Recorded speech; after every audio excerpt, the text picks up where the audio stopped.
வெளிநாடு வாழ் இந்தியர் அவரை பத்தி ஒரு நான் சொல்லி யாரும் சொல்லுவோம் அப்படின்னு சொல்லி கேட்டா, இந்தியாவை விட்டு வேற நாடுகளில் இருக்கக்கூடிய இந்தியாவை சேர்ந்த நபர்களை தான் நம்ம வெளிநாடு வாழ் இந்தியர் என்று சொல்லி. அவரை எப்படி வெளிநாடு வாழ் இந்தியர் என்னென்ன காரணத்தினால நம்ம அதை முடிவு பண்றோம் அப்படின்னா, ஒரு 2-3 காரணம் இருக்கு. முதல் மற்றும் முக்கியமான காரணம் வெளிநாடு வாழ் இந்தியர் அப்படின்னு சொன்னோம்னா, வேலைக்கு செல்லக்கூடிய, இந்தியாவை விட்டு வேலைக்கு செல்லக்கூடிய மற்ற நாடுகளுக்கு வேலைக்கு செல்லக்கூடிய வெளிநாடு வாழ் இந்தியர் NRI அப்படின்னு சொல்லுவோம். சரி, இது எவ்வளவு நாள் இந்த NRI நம்ம ஒரு அசம்ஷன் பண்றது அப்படின்னு சொல்லி கேட்டோம்னா, வருடத்தின் பாதி நாட்கள் பிளஸ் 1 நாட்கள்.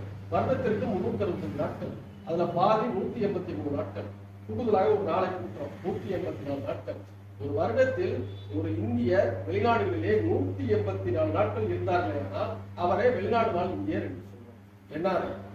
இந்த NRI பெரும்பாலும் இன்னைக்கு என்ன போவாங்க அப்படின்னு சொல்லி கேட்டோம்னா, ஜாபுக்கு தான் போவாங்க. நம்முடைய அண்டை நாடுகளான சிங்கப்பூர், மலேசியா, துபாய் அந்த போன்ற நாட்களுக்கு வேலைக்கு தான் போவாங்க. இவங்களை வெளிநாடு வாழ் இந்தியர் என்று சொல்றோம்.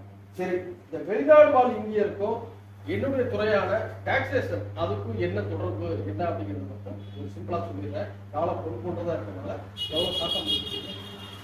இந்த வெளிநாடு வாழ் இந்தியருக்கு இந்தியாவில் என்னங்க வரி டாக்ஸ் கட்டணும், சம்பாதிக்கிறாங்க, மாசம் 2 லட்சம் சம்பாதிக்கிறாங்க, 4 லட்சம் சம்பாதிக்கிறாங்க, ரூபா கணக்கில் எப்படி சம்பாதிக்கிறாங்க.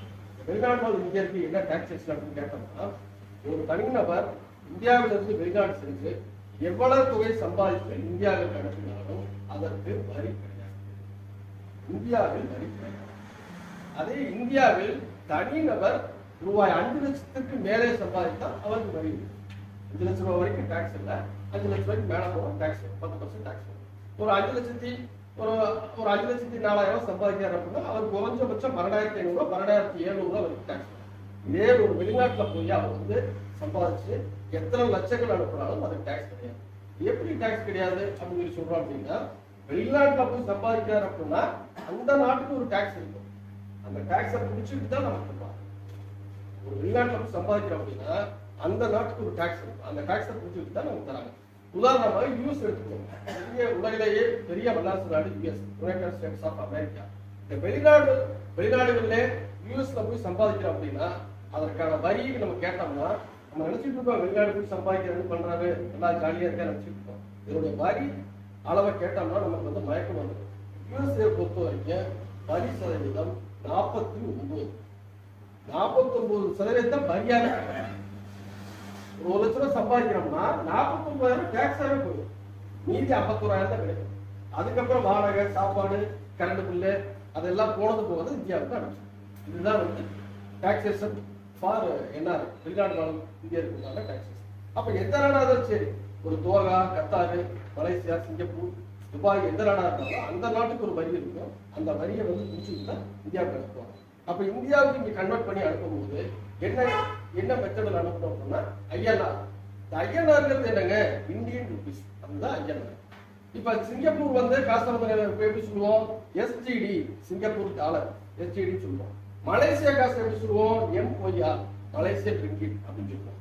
துபாய்க்கு ஒன்று இருக்கும், யூஎஸ்க்கு ஒரு டாலர் இருக்கும், யூஎஸ்க்கு USD அப்படின்னு சொல்லுவோம்.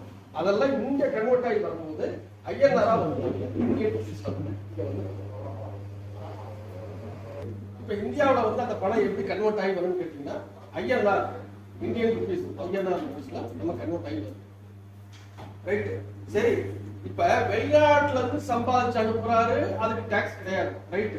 இவருக்கு எப்படி டாக்ஸ் வரும், எந்த சூழ்நிலையில வெளிநாடு வாழ் இந்தியருக்கு டாக்ஸ் வரும் அப்படின்னு பாத்தீங்கன்னா, இந்த வெளிநாட்டுல இருந்து பணத்தை அனுப்பிச்சு என்ன பண்ணுவாருன்னா, இங்க ஒரு வீடு வாங்குவார். ஒரு 10 லட்சம் ரூபாய் 20 லட்சம் ரூபாய்க்கு வீடு வாங்குவார். அந்த வீடை வாங்கி வாடகை கொடுப்பார். அவர் இருக்க மாட்டார், ஏன்னா அவர் அங்கே போயிடுவார். வீடை வாங்கி வாடகை கொடுப்பார். அல்லது ஒரு தொழிலை ஒன்று ஆரம்பிச்சுட்டு மறுபடியும் அங்கே வேலைக்கு போயிடுவார். வருவார், வருஷத்துக்கு கொடுத்தா 2 வருஷத்துக்கு கொடுத்தா ஒரு 15 நாள் 20 நாள் லீவ்ல வருவார். அந்த காசை சேமிச்சு வச்சு ஒரு தொழிலை ஆரம்பிச்சுட்டு போயிடுவார். அப்படி இந்தியாவில் ஒரு வீடை வாங்கி அந்த வீடை வாடகை கொடுத்து வரக்கூடிய வாடகை வருமானத்துக்கு வரி.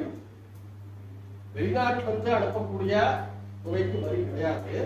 இந்தியாவில் அவர் ஒரு வாடகை வாங்கி வாடகை கொடுறாரு, மாசம் 20,000 ரூபாய்க்கு வாடகை கொடுறாருன்னா 12, 24, 240. அந்த 240க்கு தனிநபருக்கு டாக்ஸ் இருக்கா.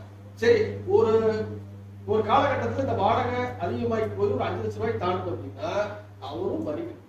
5 லட்ச ரூபாய்க்கு மேல போய் ஒரு 5 லட்ச ரூபா வந்துருச்சு அப்படின்னா கிட்டத்தட்ட ஒரு 18,000 20,000 வரி. அப்ப இந்த NRI பொறுத்த வரைக்கும் வெளிநாட்டுல இருந்து எவ்வளவு சம்பாதிச்சு இங்க அனுப்புறாங்க வழி கிடையாது. அந்தந்த நாடுகள்ல உள்ள வரியை கட்டி நீங்க பேலன்ஸ் அமௌண்ட் தான் அனுப்ப. இந்தியாவில் சம்பாதிக்கிற இந்தியாவில் அவருக்கு வரக்கூடிய வருமானத்துக்கு டேக்ஸ். அப்ப அவருக்கு வந்து ரிட்டர்ன் ஃபைல் பண்ணும்போது நான் ரெசிடென்ட் இந்தியன் அப்படின்னு ஒரு கிளாஸ் இருக்கு, அதை கிளிக் பண்ணி நான் ஃபைல் பண்ணுறேன். நான் உண்மையாக சொல்லிடுறேன், இந்த வெளிநாடு வாழ் இந்தியருக்கு இங்க எப்படி பேங்க் அக்கௌண்ட் எப்படி ஓபன் பண்றாங்க அப்படின்னு சொல்லி பார்க்கும்போது அவர் வந்து NRI அவங்களுக்கு வந்து 2 டைப்பான அக்கௌண்ட் வந்து இங்க நம்ம வந்து இந்தியாவில் ஓபன் பண்ணுறோம். ஒன்று வந்து NRO நான் ரெசிடென்ட் ஆர்டினரி அப்படின்னு ஒரு அக்கௌண்ட், இன்னொரு அக்கௌண்ட் NRI நான் ரெசிடென்ட் எக்ஸ்டர்னல். இந்த நான் ரெசிடென்ட் எக்ஸ்டர்னல்ல தான் வந்து வெளிநாடுல இருந்து வரக்கூடிய பணங்கள் இங்க டெபாசிட் ஆகும். இந்த NRO அக்கௌண்ட்ல நான் ரெசிடென்ட் ஆர்டினரி அப்படிங்கிற ஒரு அக்கௌண்ட்ல இந்தியாவில் வரக்கூடிய வருமானம் வந்து டெபாசிட். ஏன்னா நிறைய அடுத்தடுத்து இது இருக்கிறனால சுருக்கமாக முடிச்சுக்கிறேன்.